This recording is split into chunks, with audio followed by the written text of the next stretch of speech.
Asian food is on the menu today, but it's taking a detour through the kitchens of American immigrants. Certain dishes is definitely comfort food where it's like a safety blanket because it just brings back the culture, the history, the memories of eating that.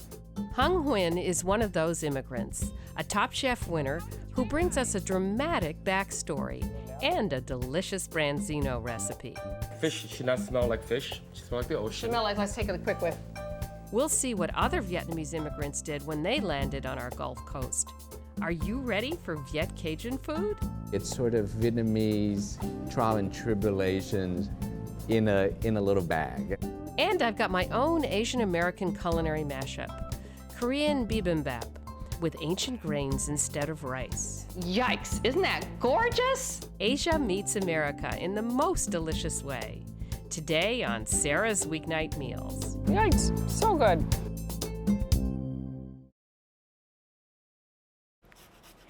Asian rice bowls are very popular these days, and no wonder. They're healthy, they're nutritious, they're filling. Yay. So I'm going to do a take on the Korean bibimbap, which is a Korean rice bowl made with rice, but I'm going to put a few twists on it, and I'll tell you what they are in just a minute. So first I'm going to make a miso sauce, and actually that is not Korean at all, it's Japanese, but I love what it brings to the dish. We're going to start with my grated fresh ginger here, 2 tablespoons. Now I'm going to add 3 tablespoons of vegetable oil, and it can be any vegetable oil that you like. I like grapeseed. We've got 2 tablespoons of rice vinegar. This is unseasoned, which means it has no sugar and no salt added. 2 tablespoons of miso. This is red miso. It's fermented soybean paste, and it just gives such great depth of flavor.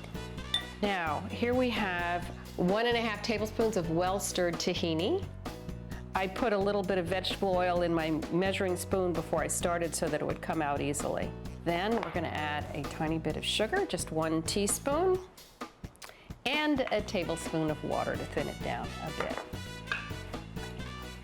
And it is so tasty. I'm going to put my sauce into this pretty little bowl and let people serve themselves. Put a drizzle of this at the end of the dish. And this sauce goes nicely on grilled fish, on roasted vegetables. It's a wonderful dip. It has more legs than just this recipe. I'm going to park it down here and start the grains. There are all these wonderful grain mixes you can find at the supermarket these days. They're very healthy. And sometimes you can find the pasta that's made with ancient grains too, which is a little healthier than the pasta just made with plain old white flour.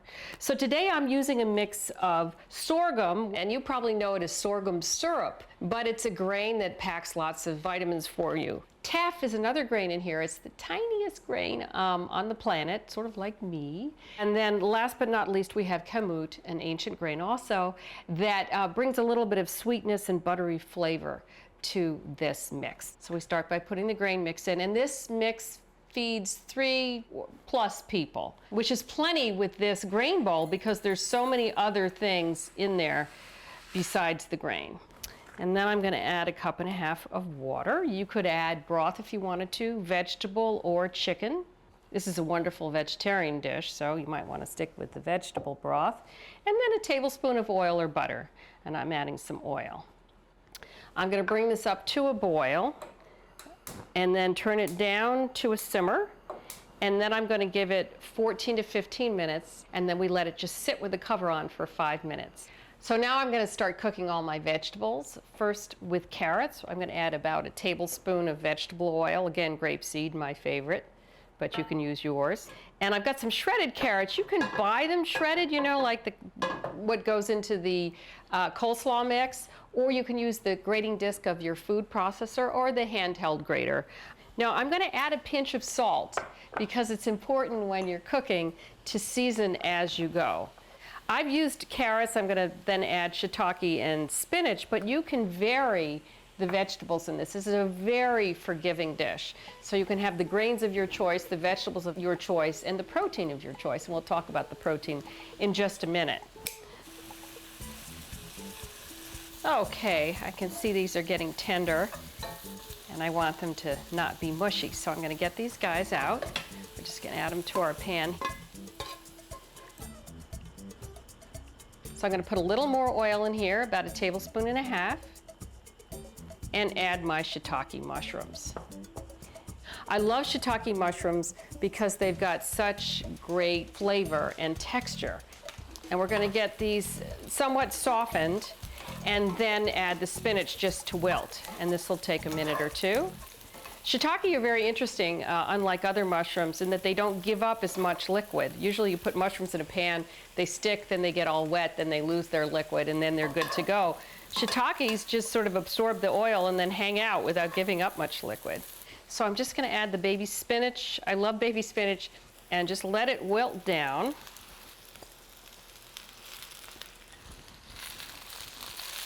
Kale would be very nice in here. Any other greens that you like, but it's nice to have greens in there. One of the best ways to eat healthy is you don't even need to know what spinach or mushrooms or anything does for you. Just eat the colors of the rainbow and you'll be safe. See how quickly this happens.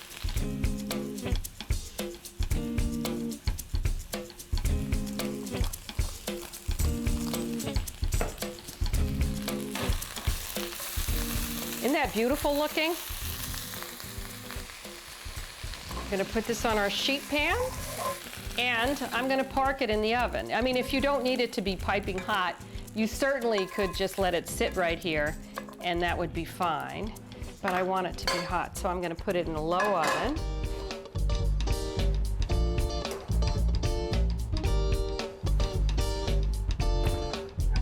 Now it's time to brown the protein, and I'm using tofu today. And I've done this little trick that I learned, which is to weight it down. I got firm tofu. I cut it into 1/3 of an inch thick planks. I put the planks between paper towels.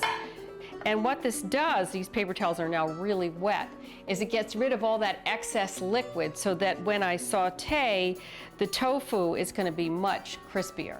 Put a little more oil in the pan to brown the tofu, and it will get a nice crust.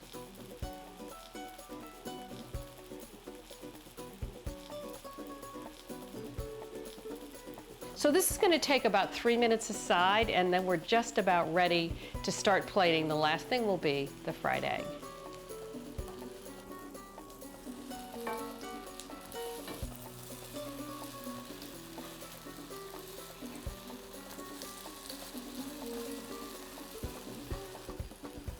Well, that's finishing up. I'm just going to fluff up my grains. Oh, they smell wonderful, and they have such a nice texture. Now I'm going to put some in my bowl because I'm making a portion for me, and I'm going to put 2 pieces of tofu right on top. 2 per person. You see how wonderfully crispy those are. And now I'm going to get an egg in there.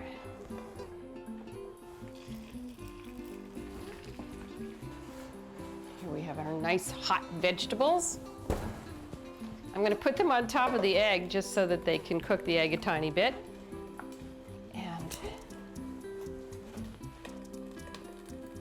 We go with the greens and the mushrooms and the carrots.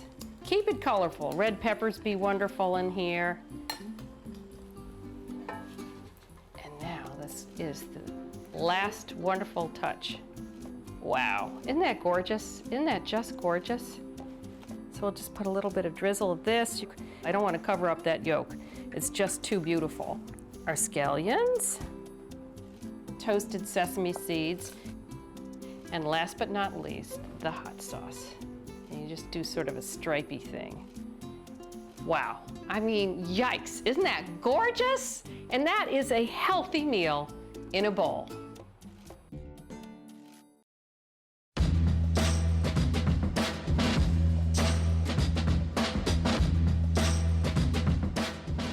Asian immigrants have brought us amazing foods and their own hybrid American cuisine. From filmmaker Joe York and Southern Foodways Alliance comes this story based in Houston, Texas.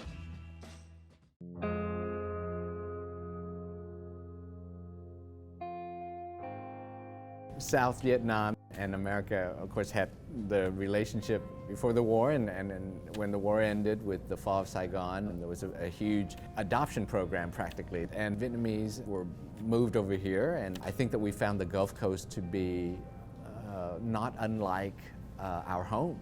A lot of Vietnamese people came from fishing background, and so it was a place where they could do something profession-wise. It was something they could do that they were familiar with from Vietnam and apply their skills. So I think that kind of helps people feel like they're more closer to home here in Houston. We're about close to 300,000 of Vietnamese in Houston area.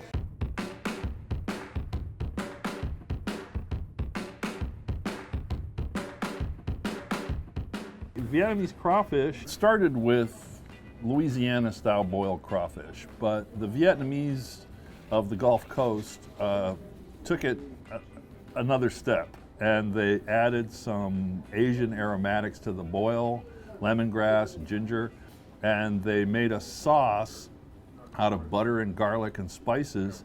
They put the boiled crawfish into a plastic bag full of the sauce and shake it up, and then they deliver it to the table. So you get it like in a bowl with all this soup in the bottom that you can dip the crawfish in as you eat. And then they serve it with this spicy garlic butter and other hot spices on the side. So it's just miles hotter and spicier than typical Cajun crawfish.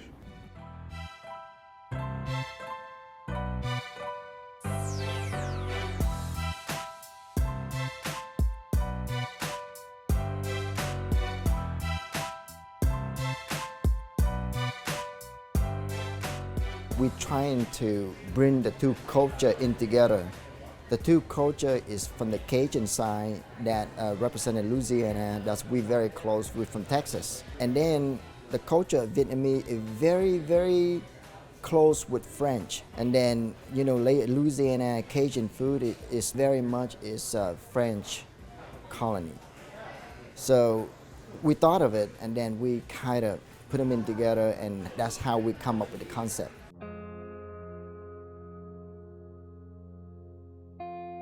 We left practically with nothing, and so what we took with us were recipes and our memories of food, and so I think that those are the things that tie us back to our homeland. And I think the bigger context for Vietnamese crawfish may be, in a way, it's sort of Vietnamese trial and tribulations in a little bag. I think, you know, that we can lose a country, be in a new place, and still have the wherewithal to reinterpret something, create something new from something old, which I think is what we're doing. From Vietnam to Texas, and food paved the way. That happened to another Vietnamese immigrant. Hung Huynh is our guest today. He's a Top Chef winner and an expert in seafood. We caught up with him in his neighborhood in the Upper West Side of New York City. I think food is definitely a comfort. Certain dishes is definitely a comfort food where it's like a safety blanket because it just brings back the culture, the history, the memories of eating that. I was born in Ho Chi Minh City, which I know it as Saigon. After the war, everyone was broke and poor, and we'd eat bread and dip it in sugar, and that was what you ate, and water. My father escaped along with my brothers on a wooden boat. So many people drowned and died along the way, but their boat was obviously the lucky ones. Thousands of other boats sank. A lot of Vietnamese refugees needed help and sponsorship to come over to America, and my family was sponsored. And a folk singer helped my father start his first restaurant. And the kind of food they served was really my mom's cooking. She's very critical. She has an amazing palate. My mom spent her whole life in the kitchen to support us, to make it work, you know, and she works 7 days a week, every day, till 3, 4 in the morning. She handpicked everything. You know, I would go with her to the supermarket, and she would have the owner take out the boxes from the storage so she can pick through each one of the boxes. And it drove them nuts. I realized I wanted to be a chef when I was about 13, when I heard about the Culinary Institute of America. And I was so fascinated with chef hats and everybody's in white and, you know, everyone just, you know, like in the military. I did pretty well in school. I was on Top Chef in 2007. Winning Top Chef was just an amazing feeling because when I was younger, my goal was to be famous before I was 30. And it happened when I was 29, and the feeling was like, wow, I've worked so hard, my family struggled so much, and I won. Like, my career is set. My philosophy on food is people need to learn how to taste food. The food is supposed to taste good. Not mediocre, not just okay, not just the party aspect of it. Everything I cook is always inspired by something that I loved. I love seafood because even when I was a child in Vietnam, we eat a lot of small fish. You know, I would just munch on the fish, eat all the bones, you know. I like cooking it much more than meat because it takes a little more skill and you have to be a little more delicate with great techniques. Maybe that one. Let me see the eyes. Perfect. Beautiful. The message I want to convey in food is definitely that there's soul. There's someone passionate behind the dish. And I just hope they can see that, see the balance and the care that I put in there. Flavor is culture, I think. You know, like the Latinos say, sabor, you know, it's like, it's soul, it's flavor, you know. Thank you.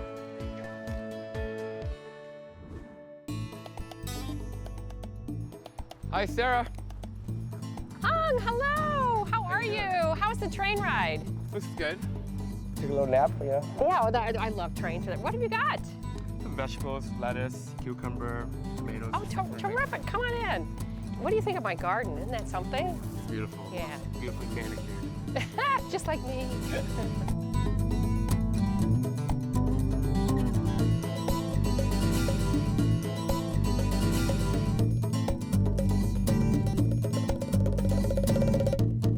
I'm cooking sustainable fish today with Chef Hung Huynh. Tell me what we're making. We're gonna make a roasted branzino, marinated with garlic and herbs, and sauteed vegetables. Yum. Very simple. Okay, so now why did we pick this fish? It's a small fish, it's a bass, and it's farm raised, and so it's sustainable. Yes. I love eating smaller fish because it's sweeter in flavor. It's nice and clean. Right? Fish should not smell like fish, it should smell like the ocean. Smell like, let's take a quick whiff. No, it smells wonderful. Smells good to me. Yes. Smells clean to me, like clean So water. after it's cleaned, we have this. Right. Okay, let me get it out of the way. So I like to score the fish a little bit, just right to the middle of the bone. And the point of this is so that the marinade, Marinade goes goes down in. And with those crevices, you'll get more flavor. Right, in more there. marinade can go in and Yeah. it cooks a little more evenly. And so here are our marinade ingredients.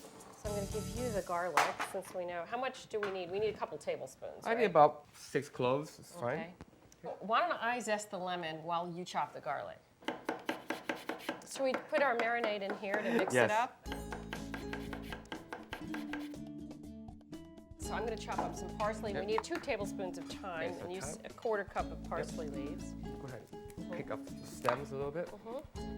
Let me see. So the last restaurant you worked at was Catch. Catch, which is based on seafood, locally inspired seafood. But now you're moving on to your own place. Now moving on to create my own brand and really promote Vietnamese cuisine. I'm gonna go add some paprika in there. And where are you going to have this restaurant? Well, we're gonna start in New York City. There's Nice. there's several So I can come. locations. Very good. Definitely. I love olive oil and just be generous. Doesn't hurt. All right. Right? Salt. I'm going to stir it up a little bit Yeah, here please. for you. And now you marinate these for how long? You can marinate for half an hour. It's fine. It doesn't need to go that long because If it goes too long, is that a problem? not that big of a problem, but just gonna draw out too much moisture from the fish. So the itself, salt will right? do it. Yeah. I like cooking with my hands. You must. You have do to it. touch it and There's connect to there's it. no better tool. You have to trust the chef. But if you're in a restaurant, you wear gloves. I know Have to, that. yep. But we're cooking for each other, so Go ahead and be generous with it. Stuff it in there. I like this. This is wonderful. Oh, and you bake them Put that it back way. up so it looks beautiful. It looks like it's still swimming. I'm gonna do the same thing to this. And each fish is for one person. Well, if you like to eat fish, you can have for one. For me, it's probably 2 fish per person, but You love fish. Is that your I favorite love thing? fish. Look at Okay, that. I'm going to put this in the fridge. You're going to hose down. Yep. And then we're going to go on out and just while this marinates, we can catch up and have a little drink in the garden. So I have a question. You won Top Chef Season 3. Yes. What did you make? I made everything under the sun.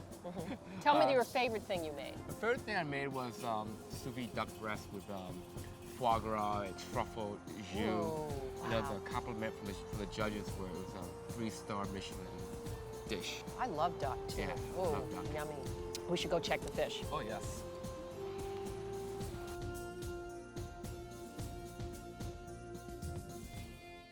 Okay, so this goes in a, what, 375? Yes. For how long? 20, 25 minutes. All right, so now we're gonna make the sauce. And there we are with these sweet ingredients again. So interesting. Okay. So I love blending soy with balsamic. Really? Because when you reduce the balsamic, it's a little tart, a little sweet. So I balance out with a little soy, give it a little more savoriness and more roundness like to the that. dish. Yeah. So we're gonna start with About a cup? a cup, And how much honey? About 2 tablespoons. okay. Okay. And then how much soy sauce? About a 1/4 cup. Okay. We're gonna let it reduce to about a half or to a quarter to a little thick where it sticks to the back of the spoon. You're gonna help me cut some vegetables. Okay. So onions and some tomatoes. And I'm gonna go ahead and get the garlic going while we do the Okay. onions. We're gonna go ahead and generously add about 3 or 4 tablespoons of olive oil. In the pan? Yes. Okay. Okay. For this dish, we're gonna cook the onions in a medium heat.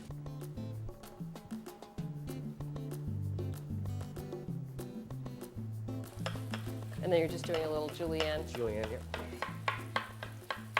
I'm gonna add the peppers. Okay. Add the Tomatoes go in? Yes. Okay. Look at that. All right. Uh-huh. And I'm gonna go ahead and cut the fennel. Add this in. Uh-huh. Why not?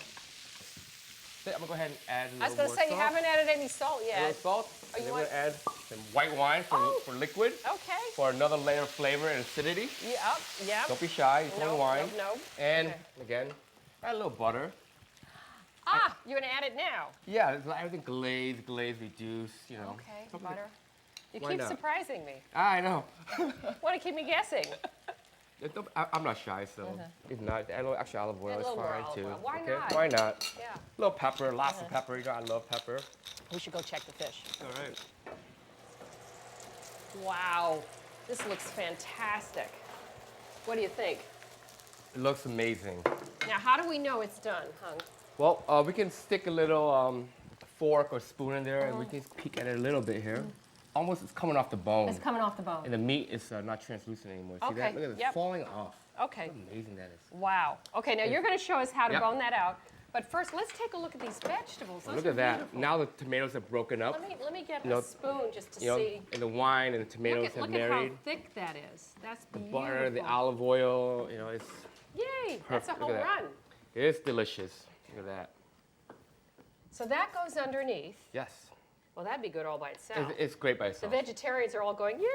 Minus the butter is fine too. You put Oh, I extra forgot olive about- oil. Well, that's vegan. right. That's yeah, vegan. exactly. There we go. Looks great. All right, now take your time for those of us. Take your who time. Need to I pay mean, attention. I'm just gonna go right on top by the So we're going down the backbone. backbone and slowly take it out. Oh, that's so But- beautiful looking. And it's okay if it's a little Flaky, ripped. who cares? It's okay. Wonderfully moist. It's natural. Look at that. Look how white the meat is. And you leave the skin on because it's Oh perfectly yeah, I love the tasty. skin. I mean, that's where all So the really, nobody should be scared. Just Oh, no. know where the backbone is and Right. go down either side of the Right, backbone exactly. with your spoon. So now, look at that. See the glaze is sticking to the spoon. There we Look go, at that. yeah. It So coats the now- back of the spoon. So now this gives it another dimension of flavor, another layer. I like this. I like all these know? layers. This is much more exciting. This is letting the flavor shine. Yes, I You agree. know, We and agree on making that. it pop, making it dance. Wow. Okay. Well, I've set up a little table in the garden. Let's go dine. Yes. So how do you like my garden here? Beautiful. I mean, wouldn't you love to dine like this every day? So do you mind serving me because it's so far away? We've got that, you're familiar with forbidden rice. Yes. Yeah, it's what they used to save for the emperors. It used to be so expensive, but it's really, really healthy rice. It's got a wonderfully chewy. Different flavor. I love the chewiness. Yes, and- here, I'm going to see if and you can do this. Fish. Oh, you're going to hold it for me. How nice. So there's some vegetables for us. Oh yeah, we love all these vegetables. So this would be a good dish, do a whole bunch of them for a crowd, just like we did. And I'm even thinking this would be good at room temperature. It's fine room temperature. Yeah. Oh, wow. Yikes, so good. Wow. thank you so much for joining me today, Chef Hung. And good luck on your new restaurant. Can't wait to come. I'm glad you're doing it in New York. And thank you all for joining us today to learn more about how to cook fish. I hope you're less scared. And I also hope that you choose those sustainable choices every time. Go to seafoodwatch.org. I'm Sara Moulton. I'll see you next time for Sarah's Weeknight Meals. Cheers. Why not? There we go. You know, I think the rice is good with this. What do you think? I love it.